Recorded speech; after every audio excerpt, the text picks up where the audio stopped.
Hello again everybody, welcome back again di Altcoins Update. Dan Altcoins Update hari ini kita mau review token IOTA. Lebih tepatnya kita ngelihat dari segi price actionnya. Mana tahu di sini ada peluang untuk kita bisa manfaatkan untuk melakukan trading atau transaksi. Dan juga kita akan review sedikit untuk pergerakan daripada Ethereum. Jadi saya akan mulai dari Ethereum dulu, baru kemudian kita berlanjut ke si IOTA-nya. Oke? Dan ini adalah request dari first comment ya di RNDR token. Jadi sebetulnya yang pertama komen tuh Ko Joseph ya, tapi dia tidak request koin. Jadi nextnya yang saya lihat adalah Bro Irham. Dia kebetulan yang kedua dan requestnya adalah IOTA. Jadi kita nanti akan lihat price action daripada si IOTA-nya. Kira-kira menarik atau tidak, teman-teman. Alright, so kita bakal mulai dari Ethereum dulu. Kita mau review sedikit nih, teman-teman, ya, pergerakan Ethereum sepanjang bulan Desember sampai ke kisaran awal Januari ya. Kalau kita ngelihatnya, ini dari perspektif time frame weekly by the way. Desember itu kita sempat terkonsolidasi ya, sekitar 3-4 minggu atau bahkan lebih gitu. Tapi pada akhirnya berhasil breakout setelah kondisi Bitcoin ETF spot di approve ya. Seperti yang kita tahu ketika Bitcoin ETF spot di approve ternyata di luar ekspektasi ya pergerakannya. Mungkin banyak orang berpikir akan ada momen sell the news, atau mungkin bahkan ada beberapa yang mengatakan bahwa setelah Bitcoin ETF spot di approve harusnya harga bakal rally signifikan. Tapi ternyata faktanya tidak dan cenderung sebaliknya. Alias kita melihat ada koreksi, dan ini adalah hal yang sangat wajar sekali di mana price in itu kemungkinan lah yang menjadi pemicunya. Jadi orang-orang sudah mendengar sentimen positif di sepanjang tahun lalu atau di akhir tahun lalu, dan lalu kemudian melihat kondisi Bitcoin ETF spot di approve dan ternyata tidak ada reaksi yang signifikan, ya mungkin sebagiannya taking profit gitu, dan itu adalah hal yang wajar. Namun setelah itu kita tahu isu agak berpindah nih ya. Jadi ada orang yang mengatakan bahwa, bukan orang sih, tapi kita memang lihat ya, Ethereum sendiri itu sebenarnya posisinya sedang dalam pengajuan spot yang juga ya untuk ETF-nya. Jadi dengan demikian, kalau misalkan kita ngelihat sekarang Ethereum yang dapat money flow-nya, saya rasa itu adalah hal yang sangat wajar sekali, dan kita bisa ngelihat bahkan Ethereum masih bisa meneruskan rally-nya. Nah, salah satu faktor yang saya perhatikan lagi adalah dari Ethereum dominance. At least semenjak seminggu terakhir, kita ngelihat Ethereum dominance itu udah mulai nge-spike sangat signifikan, dan tampaknya money flow benar-benar berpindah antara ke Ethereum atau ke beberapa koin-koin yang berada di dalam jaringan si Ethereum sendiri. Oke. Nah, dengan demikian kita ngelihat progresnya saat ini. Bagaimana? Teman-teman, sebenarnya kita berada di satu buah level resistance yang sangat-sangat krusial ya. Kalau saya lihatnya di sini, pertama kita bisa perhatikan bahwa ini adalah area support ya. Satu-satunya support level yang mempertahankan Ethereum dari kejatuhan pada saat momen-momen Mei 2022 ya, sampai dengan kisaran Juni 2022. Jadi ketika Bitcoinnya itu crash dari harga 30 ribuan something, dia turun cukup signifikan sampai ke kisaran 20 ribuan ya kalau nggak salah. Coba kita cek dulu untuk make sure ya, dan lebih memastikan teman-teman ya. 48.000 ya, dan di sini lowestnya atau support levelnya sebelumnya ada di kisaran 30 ribuan dolar, benar ya. Kemudian dia turun sepanjang bulan Juni sampai kisaran 17.000 dolar. Nah, di momen itulah kita melihat Ethereum juga kehilangan support level yang krusialnya, which is sebenarnya ada di kisaran harga 1.800 dolar yang sebelumnya sudah menjadi resistance dan sudah berhasil di reclaim. Oke, nah itu sedikit historical biar teman-teman tahu gambaran. Oh iya nih, ternyata di sini pernah ada level support important ya, dan tampaknya tidak bertahan sehingga membuat harga Ethereum jatuh. Nah sekarang kita lagi testing di level support itu. Kalau misalkan kita seandainya kepentok nih atau tidak kuat untuk naik lebih jauh, ya mungkin antara kita dapat retracement dulu atau konsolidasi masih bisa berlanjut. Karena faktanya pergerakan seminggu terakhir memang Ethereum sempat naik impulse, tapi kemudian diakhiri dengan tail candle ya ke atas cukup signifikan setelah dia gagal. Setelah itu dia gagal bertahan di atas level 2.500 dolar ya, ini pembulatan teman-teman. Ya, 2.500 dolar sebagai area resistance-nya. Dan sekarang kita lagi nge-challenge nih, berusaha nih ya untuk bertahan di atas level 2.500 dolar. Dan apabila itu terjadi, sebenarnya kita bisa mendapatkan semacam konfirmasi bahwa Ethereum itu sudah clear area resistance-nya dan bersiap untuk maju ke next area lagi, yaitu di kisaran level 3.540 dolar. Ya, ini memang sebenarnya range pergerakannya ya. Ini dalam 3 minggu dia bisa achieve kok. Tuh teman-teman, ya ini pergerakan pada kisaran Maret 2022, ya 14 Maret sampai 28 Maret. Hanya dalam 3 minggu lebih kurangnya kita ngelihat Ethereum itu melonjak dari 2.500 sampai ke 3.540 dolar ya. Apakah kali ini sama? Ya tentu saja bisa berbeda ya, karena bisa dibilang ya environment-nya berbeda dengan pergerakan pada saat di tahun 2022 itu ya. Dan sekarang sebenarnya kalau kita melihat ya, seandainya memang Ethereum ETF spot ya, ini sedang menjadi sentimen positif yang lagi digoreng ya, saya rasa seandainya memang nanti market dikasih kesempatan untuk bergerak bullish, I think 3.500 dolar ya, itu merupakan area yang sangat wajar untuk dicapai ya, which is itu 1.000 dolar dari harga saat ini ya. Sebenarnya nggak normal, nggak wajar juga sih, tapi ya lumayan lah ya teman-teman, kalau kita lihat space jaraknya tuh masih oke banget lah untuk dimanfaatkan. Namun sekali lagi kita butuh konfirmasi untuk Ethereum berhasil clear beberapa area-area pentingnya. Oke. Nah, berikutnya teman-teman, kita lihat dari perspektif daily. Setelah konsolidasi di sepanjang bulan Desember, finally dia berhasil breakout. Ini adalah salah satu yang kita antisipasi juga. Kita sempat updatekan beberapa kali di Advance Group pada saat momen-momen dia masih bergerak dalam keadaan konsolidasi. Ya, let me check a bit untuk make sure teman-teman. Oke, let me check. Alright, this one teman-teman ya. Ini waktu kita notice ketika pergerakannya masih terkonsolidasi. Namun kita memang anticipate bahwa oke, ini arusnya bagus ya, karena kita rally, create base, dan kemudian bisa rally kembali. Nah, setelah dia berhasil rally, sekarang itu sedang terkonsolidasi ya, seperti create base lagi. Which is sebenarnya ini sedikit kontra ya dengan apa yang kita lihat pada time frame weekly, karena dia tidak mampu finish strong dan close di atas resistance-nya. Namun saya rasa apa yang terjadi saat ini merupakan indikasi yang cukup baik. Minimal kita lihat bahwa Ethereum itu tidak terjadi yang namanya sell off gitu ya. Setelah dia sempat rally, tidak ada sell off yang signifikan. Bahkan kalau kalian gunakan Fibonacci retracement, ini nggak nyampe, ibaratnya hanya sebatas mungkin 23% retracement teman-teman. Oh, sorry. Saya berasa udah diklik tapi nggak keluar-keluar ya. Nah, iya ya. Oh, lebih. Mohon maaf teman-teman. Lebih ya, sekitar 38% retracement, and then dia holding di kisaran level 2.460 dolar sebagai area supportnya.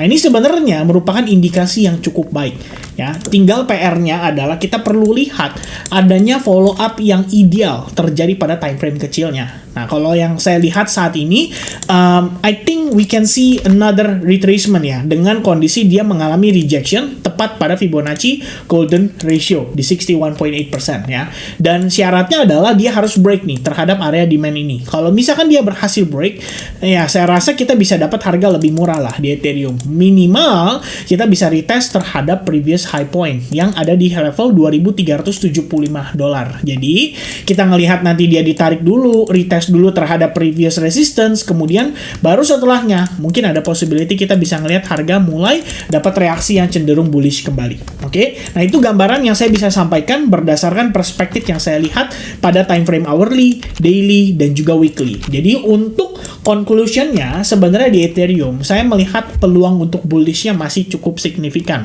Namun, tidak bisa dipungkiri, lower time frame kita kelihatannya sedang menciptakan environment untuk mengambil lebih banyak likuiditas di pasar. Jadi ketika retail mulai melakukan sell short atau mungkin mereka mulai sell ya di Ethereum, disitulah mungkin baru dimanfaatkan dengan baik oleh para pemain besar.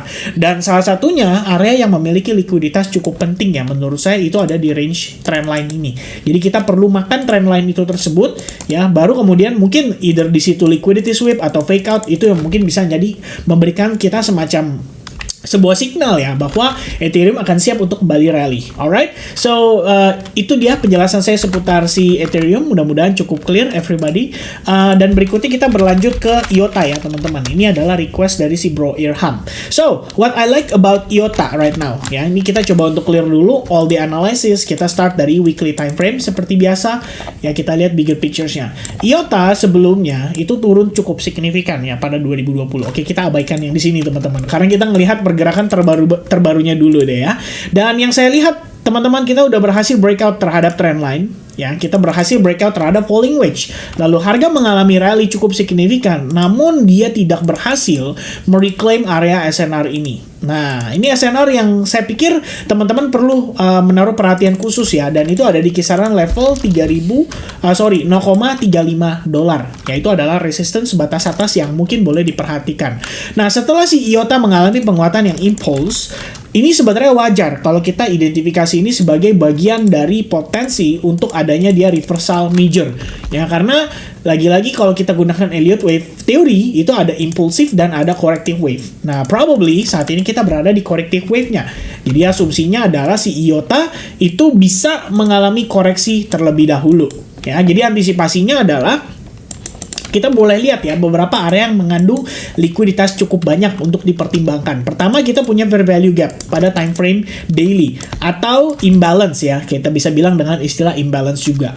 Kalau kita misalkan lihat dari kondisi ini dan kita gunakan juga Fibonacci retracement dari bottomnya ke atas, maka kita bisa dapatkan sebenarnya area fair value gap atau imbalance ini itu berada tepat di kisaran level Fibonacci 0,618%. Ditambah teman-teman bisa lihat di sini kita bisa tambahkan yang namanya SNR. Jadi resistance now ada potensi menjadi support. Jadi ada confluence di sana teman-teman, antara Fibonacci, antara imbalance dan juga SNR dari previous movement. Kalau memang kita masuk ke dalam fase koreksinya dan kita masuk dalam wave koreksi, mungkin bisa jadi berupa ABC corrective waves ya. Mungkin kita bisa dites nih sampai ke level tersebut, dan dari sana baru nanti kita melihat lagi apakah ada momen reversal yang bisa dimanfaatkan dengan baik oleh kita. Ya, sejauh ini yang saya lihat secara struktur dia sudah creating lower low, which is ini harusnya valid dikatakan proses pullback. Oke, dan kalau misalkan ini dalam keadaan pullback, maka kita saat ini sudah berada di momen yang tepat untuk mempersiapkan melakukan pembelian kembali, dengan catatan kita dapat clue bahwa bigger players itu sudah kembali masuk ke market.